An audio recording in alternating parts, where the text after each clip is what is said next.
So first off, we have a model rocket sitting on a launch pad at rest. So if it's at rest, V0 equals 0 meters per second.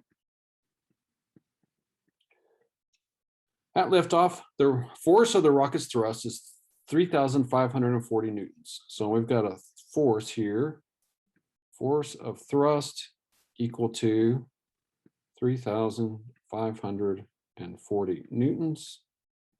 If you want to label that as thrust, you could. The rocket has a mass of 280 kilograms. And this is one where, because some of these all start in the same place, you may just list them all right underneath each other, or I tend to bracket them because that's how I work. And I'll show you the other way to do it in just a second. It's going to get to a height of 10 meters. So it's going to travel from here to here. So it's going to travel a distance equal to 10 meters. And then something bad's going to happen. It malfunctions. And we're wanting to know, what is its velocity? I can't even write a V. All right, not clear all drawings. Let's just erase. V1 equals question mark. What's its velocity? And how long does it take it to get here? So T equals question mark. 0 equals question mark. So we put T up here, but where else could there be a T? We could actually have a time equals 0 seconds down here, because that's where everything starts. Okay, so notice really what are the only two real drawings we're doing here? We've got the little arrow pointing up, and we got this bracket here that's showing distance and time. It's also showing us where the velocity happens, or that we're interested in. It's at this point in time, at this distance in nature, that we are looking at this velocity. So let me show you the other way I was talking about earlier, which actually might streamline some of this. So that's part of drawing these until you get better at this, is you've got a rocket sitting on a launch pad. It is at rest. So V0 equals 0 meters per second. It has a thrust of force thrust. I'll actually put the T this time, of 3,540 newtons. And has a mass equal to 280 kilograms. This is going to be a better drawing. 280 kilograms. So then it's going to travel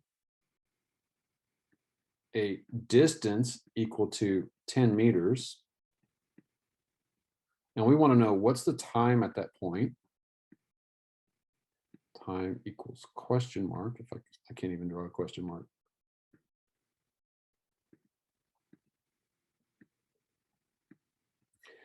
What is the velocity when it reaches 10 meters? Now, this is actually has another arrow, so we could actually draw this separate, and we could label that as velocity equals question mark, because that is a little bit different. So we now have a different velocity. We start at 0, which I actually drew that velocity arrow small. Actually, I didn't draw the velocity arrow at all. So the velocity is actually 0. Actually, let's not even draw a velocity arrow.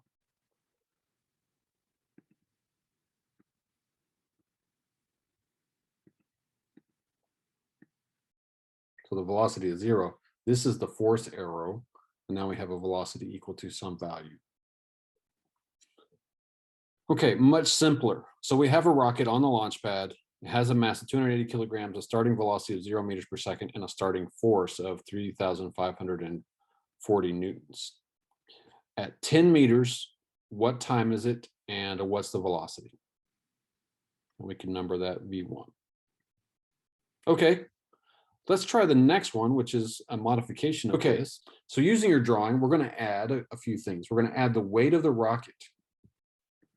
So we could actually draw the weight of the rocket in a couple places, but the weight, the force of gravity, equals question mark. Now, the problem is here at the bottom, we actually can know what the weight is, but as the rocket goes, it's burning fuel, so its weight changes, okay? As the rocket travels, what is the force of friction acting on it? So air resistance is going to act in the down direction as well, the force of air resistance, okay? But we don't know what that is, so that's also a question mark. Okay. And then we also have G. So we could actually put G, I like to draw it attached to the object. So we can put it here, but G equals negative 9.8 meters per second squared. Now, G is always acting on the rocket. Okay, so this one's starting to get a little bit cluttered, so we may have to draw this again if we were really working a problem, just to make sure we make sense of it.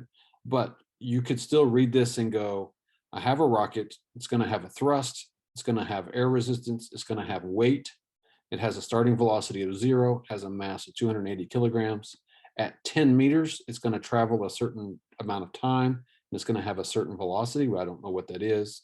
And the whole time is going to have a G of negative 9.8 meters per second squared.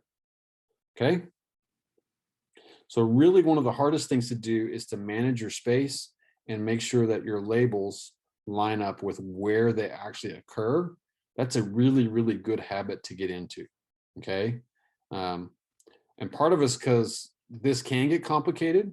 So one of the things I will often do is I will actually separate the motion from the force diagram. So for example, with this full diagram, I would just draw the rocket's motion. So the rocket's going to take off. It's going to travel a distance equal to 10 meters. And it's going to have a certain time here, and it's going to have a certain velocity. It's going to start at a velocity equals 0. And it's going to have a velocity and mass equal to 280 kilograms. There's going to be, we could also put little g here, little g equals negative 9.8 meters per second squared. Now the forces I would actually put separate. So I'm going to do my free body diagram over here. And so I've got the force of the thrust equals 3,540 newtons. And then I would do the force of weight, force of gravity equal question mark. And then I would do let's do air resistance over here. Force of air resistance. Air resist going down. That's equal question mark. So with this, I could actually solve, and the goal would be eventually to solve for net force. And once I knew net force, I could then actually start figuring out what the actual acceleration is, which would then tell me what velocity and time would really be. This problem is well beyond our math to actually solve, but you should be able to draw it. So I personally really, really like doing it separate like this, doing the forces separate from the motion, even though forces cause motion. This is a much easier diagram to understand. So keep that in mind. But when you do that on like a problem, you might want to label this. This is the force diagram. This is the motion diagram, so that I don't take off points. Okay. If you have any questions or really get stuck on these, please make sure you're coming to tutorials. These are really, drawings are really, really critical in solving problems. When things are missing, it's like, where is that?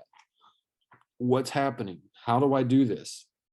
The drawing is going to become even more and more important because things are not going to be just, oh, it's 2 times 5 and it's, 10. It's not going to be that simple anymore. Okay. All right. Thank you for watching. And that concludes this video. I will see you next time.